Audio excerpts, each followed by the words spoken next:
Let's start from the very beginning. What is it that you do for SentiLink?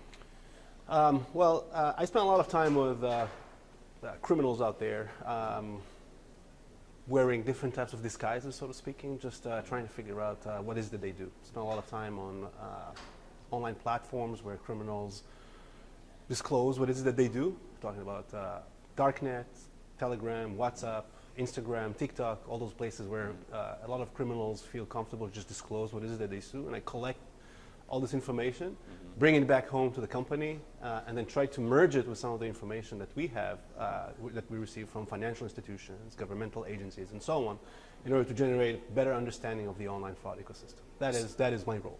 Is it overwhelming? Is it just everywhere? Unfortunately, starting 2020, 2021, it is everywhere, especially here in the United States. Yeah. And what do you think the sudden growth is? Is it just the availability of data? I think it's a combination of two things that happened in 2020. I think it's COVID first, and the fact that we were all stuck at home, and criminals needing to do something with their time and making money, that they couldn't really move drugs at the time, so they pivoted to a fraud. And of course, once they pivoted to fraud, they were able to find a lot of data online, a lot of data resources with a lot of identities. They were able to connect with each other online and grow their gangs, perfect their operations. And what we're seeing nowadays, unfortunately, is the outcome of that. So while we were learning to work from home during COVID, the criminals were learning how to work from home as well. Unfortunately, that's exactly the case. All on the dark web. Not necessarily only on the darknet. Folks started working on the darknet, but we know that around 2022, there was a shift to text message applications. We're talking about applications such as Telegram and WhatsApp. We are seeing folks now working on Instagram and Facebook, and these are not darknet platforms. These criminals are now focusing here in Southern California. Yeah, we have conducted some interesting research, essentially following some of the signals we had internally, and we found that there's a lot of interesting activity, fraud-related activity, that takes place here in LA. Were you surprised? I can't say I was surprised, because we know that this region tends to get a lot of fraud in it. But in terms of the magnitude, in terms of the organization of what we found, that surprised me. And this is number one right here in Southern California. This is number one right here in California. It's the highest concentration that you found in the entire country. In the context of this specific trend, that is correct. Okay. And so this all starts with identity theft, doesn't it? It all starts with identity theft of former legal immigrants here in the United States. Folks who came here a couple of years ago to either pursue their academic degree, or they came here to work. They came here to vacate and they decided to stay. They stayed here for a certain period of time. They were able to issue a social security number for themselves along with the card. They were able to get maybe some bank accounts, and then left the country. Once they left the country, unfortunately, their identity stayed here. The American identity stayed here, and that is quite unfortunate for them, because what we realized a couple of months ago is that several crime groups, several fraud rings here in this region are taking advantage of their identities. So this is really interesting. So it's really, it's a very specific group, isn't it, right? So it's immigrants that came here temporarily and then left the country, and now criminals are targeting those identities in particular.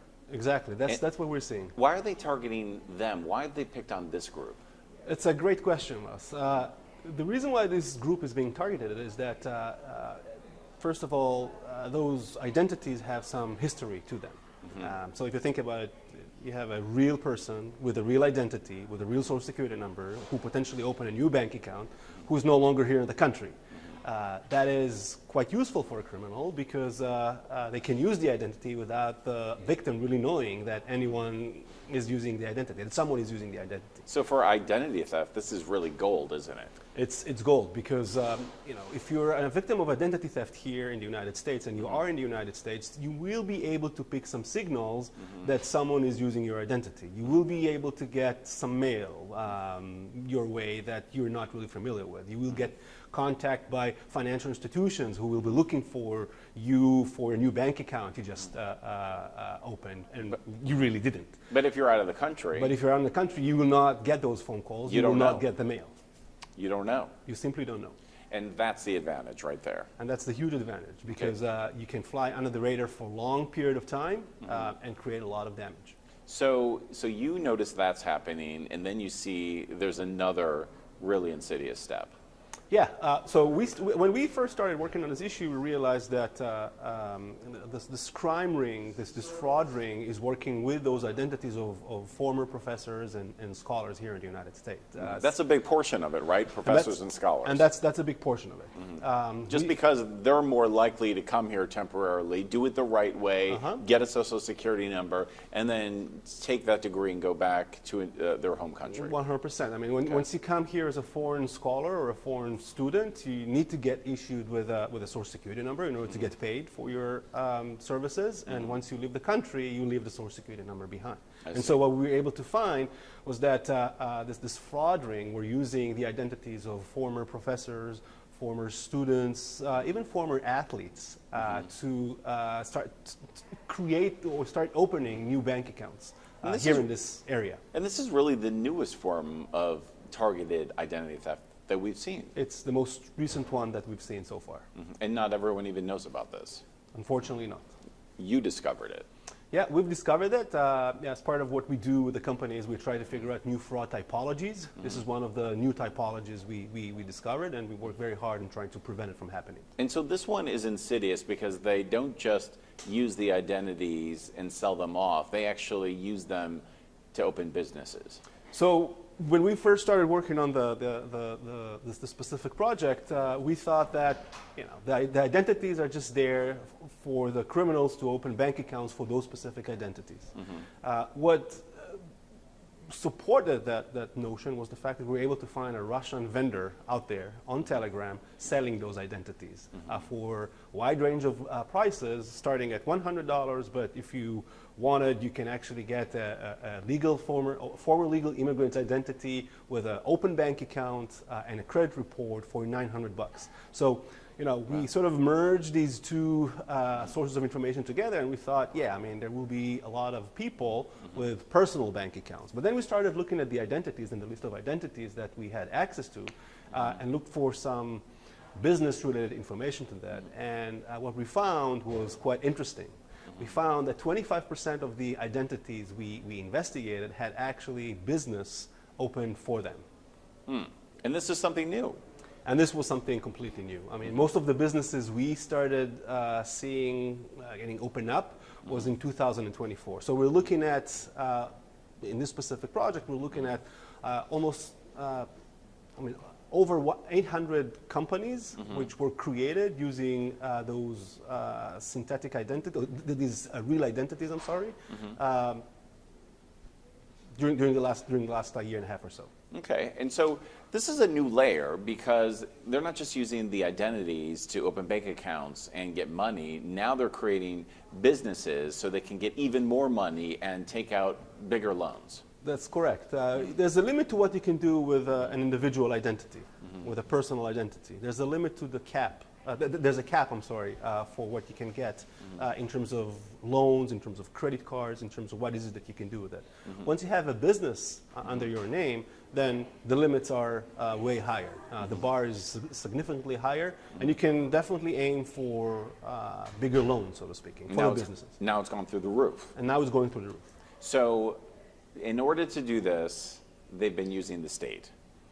Unfortunately, right? In order to do that, they had to create a business and file with the California Secretary of State. So what are they opening up? So they're not just opening up LLCs, right? They're opening up some sort of stock corporations, or what are they filing? We see a lot of LLCs, but we see more and more in corporations as well that these guys are opening. And these are things that someone could buy stock in, for example. 100%. Okay, and so they are specifically using the California Secretary of State's office to appear to be legitimate. That's right. Essentially what they will do is they will need to create a new business and submit some documentation and register the business with the California Secretary of State. Okay, and this is something that anyone can do online. Anyone can do that And you online. can do it just like that. That's correct. Just for a small fee. Yep. So what does that give you once you have a registration or a filing at the state level? How does that help? Once you have the registration, once you have the business or documentation that you have a business, you can take the identity, the documents that you have for your identity, and simply go to the closest bank branch and start a bank account, create a bank account for yourself. A business bank account. A business bank account. And you can, of course, start running some transaction with the business bank accounts, building some trust for your business, groom it and grow it to a point where the bank will feel comfortable to approve a loan once you ask for one. And that's essentially what the operation looks like. And so it's really just getting the business, getting the big loan. Getting the business, growing the business, making sure that you have some transactions in the bank accounts, build confidence among the financial institutions, and then once you're ready, ask for a loan. Another interesting modus operandi that folks are working on right now is the tax refund fraud. Once you have a business, you can start claiming tax refunds.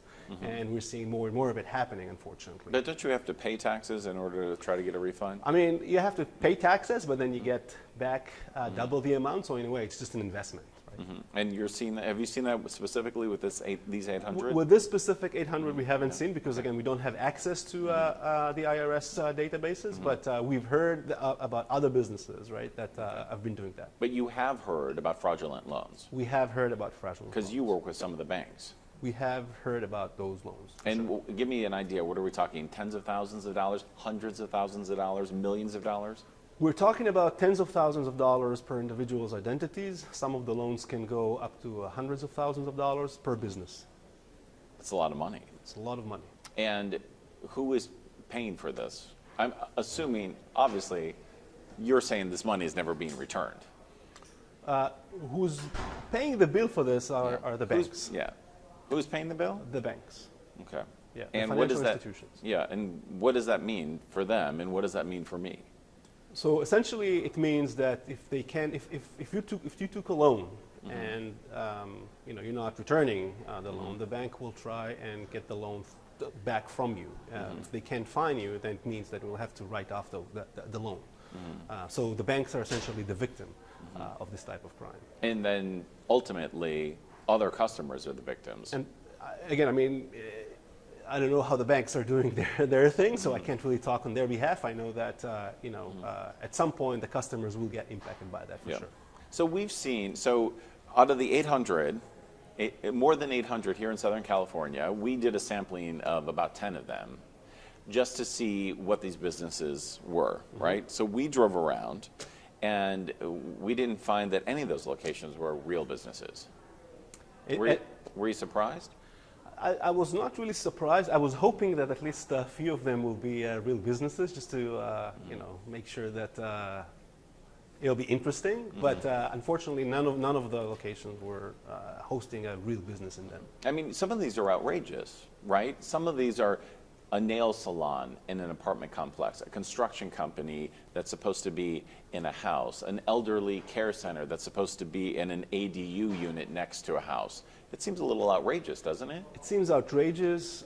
It seems that the criminals are very nimble. They know exactly what they're doing. They know exactly how to sign up those businesses, where to sign up those businesses in order to make sure that they accomplish what is it that they're after. I mean, it's bold. It's bold, but if you think about it, in the absence of enforcement, they have nothing to lose, and the probability of detection is pretty low.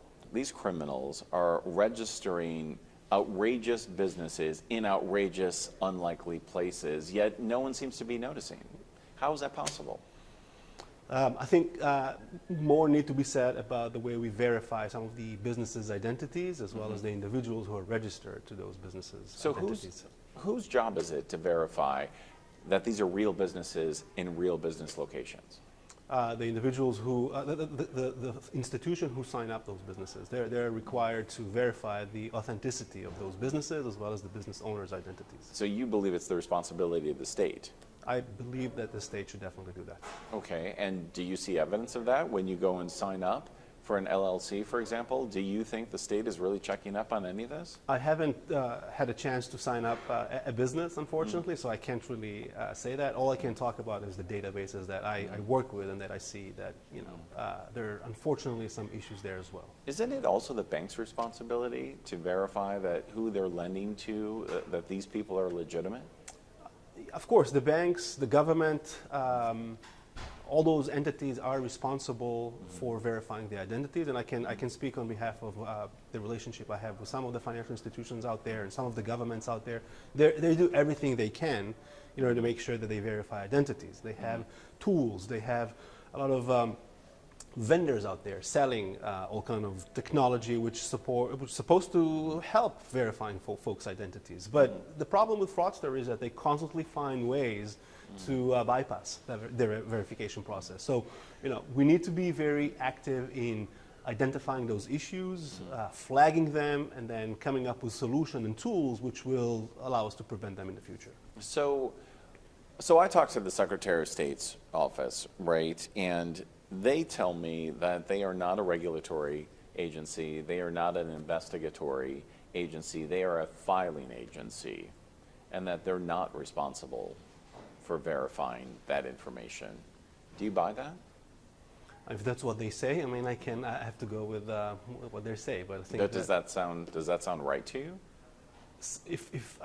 To me, again, I don't want to take a stand here. I think that if you register a business, you need to at least have the due diligence of verify someone's identity to make sure that A, the business is legit, and the owner of this business is legitimate as well. So the state says that they won't go into the detail, but they say they do have some fraud prevention procedures that they randomly check. And we're waiting for them to get back to us with the numbers of how many they catch. But clearly they're not catching everyone, are they? The states should have tools and policies in place to make sure that these type of businesses are not getting registered and that folks' identities are not being stolen in this process. So you that's found a huge responsibility, in my opinion, and of I the think state. Yeah. So in one day, you and I found what appear to be about 10 fake businesses, fake locations with stolen names. Yep. So if we can find about 10 in one day, do you think the state should be finding more of these every day, every week, every month, every year? I think the state could find way more than just 10 businesses over one day. Is it outrageous that they can't or haven't? I think they want to do that. I think that they are interested in doing it. I think that they just need to understand and figure out a way to actually do it. And do you think your business can help? I mean, what should the state be doing? I think the state should definitely try to verify folks' identities before they sign up those businesses, because at the end of the day, there are consequences for this. I mean, there are victims for these types of crime. Financial institutions pay the price. The owner, the legitimate owner of the identity, will pay the price. Some of the people who actually live in those apartments and buildings we visited will pay the price as well. I mean, we talked to a few people who were scared after we let them know that their apartment was signed up as a business. So, I believe that the state should do the minimum of verifying the identities of the individuals who create those businesses. I mean, you're right. We talked to that one woman, had a daughter, and she was visibly shaken when she found out what was going on. And, she asked whether these are bad people and what could possibly happen to her. And that She's one of the victims, isn't she? Definitely. And when we talked to that lady, I mean, I felt really bad for her to be in that position. Someone had put her in that position. And so I think that we need to do our best in order to make sure that it doesn't happen. I mean, it's even more insidious than that, isn't it? Because these criminals are targeting immigrants to steal their identities, and then they're targeting other immigrants when they use the addresses. I think it's immigrants and older population as well. Obviously, we've seen some immigrant. Most of the apartments and houses we visited in were immigrants populated. But does that make it even more insidious? In my mind, it is, right? Because you take advantage out of a vulnerable population, a population that does not really know the appropriate way of sort of they're not really figuring out the way we can as Americans who live here all our lives. Well, they're more vulnerable, aren't they? They're more vulnerable, and in addition to immigrants, we've seen immigrants, but we also visited older folks' apartments as well, and that was something that stood up for me as well. Older folks who may not be even aware of the internet and what's happening on the internet and what you can find on the internet. And again, the fact that their addresses is being used as a business. I mean, is there anything anyone can do? I mean, how do you even know if your house is being used, your address is being used? I would strongly recommend at this point for folks to go to the California Secretary of State website and simply check out their address and see whether it's associated with any kind of business. Do you think that these criminals are actually going to the addresses and picking up the mail? I mean, do you think that there's a danger in that way, that they're actually in the area? I have strong reason to believe that the criminals are aware of where the mail is coming to, and that they are picking up the mail. So that's another possible level of danger. Yep. Again, it really depends on the type of crime. It really depends on the motivation and the modus operandi out there. But to me, there is high probability that the criminals are essentially counting on the people who receive the mail to just leave the envelopes on top of the mailbox for the mail carrier to pick up those envelopes, and then once they are aware of the existence of those envelopes on top of the mailboxes, they'll simply go and grab them because, in a way, they own them. Doesn't it seem like this is a problem that AI could so easily solve? I mean, doesn't it seem that if someone registers a specific type of business and the address is an apartment, that is something that could automatically be flagged? I mean, it seems like there would be an easy software solution out there. And there are some solutions out there who, some of them use AI, some of them do not use AI. I mean, you can use different types of tools, different types of methodologies. The most important thing you need to have is access to many databases, which will allow you to cross-list what is it that you're seeing. Yeah. But you're right. I mean, the solutions are there. Do you think out of every type of fraud that you've seen, is this one of the highest levels that you've seen, one of the most complex? Or how would you rank this in all the fraud that you see? It's definitely one of the more interesting types of fraud we've seen during the last 5 years or so. It's kind of ingenious or insidious, isn't it? So I've been studying fraud during the last 15 years or so, and one of the things I've learned about fraudsters is that they're very smart, and they constantly try to find ways to steal money. Sometimes we are just not looking in the right direction, and they do. So, as a fraud scholar, I was really interested in this type of fraud, and it's really interesting for me to understand the modus operandi out there. But I think at the end of the day, what they do is just target the low-hanging fruits. They're targeting the most vulnerable. Most vulnerable, and institutions that at the end of the day do not have the appropriate verification of theirs. All right. Is there anything else you want to talk about? I think we could. Okay. Well, thank you very much.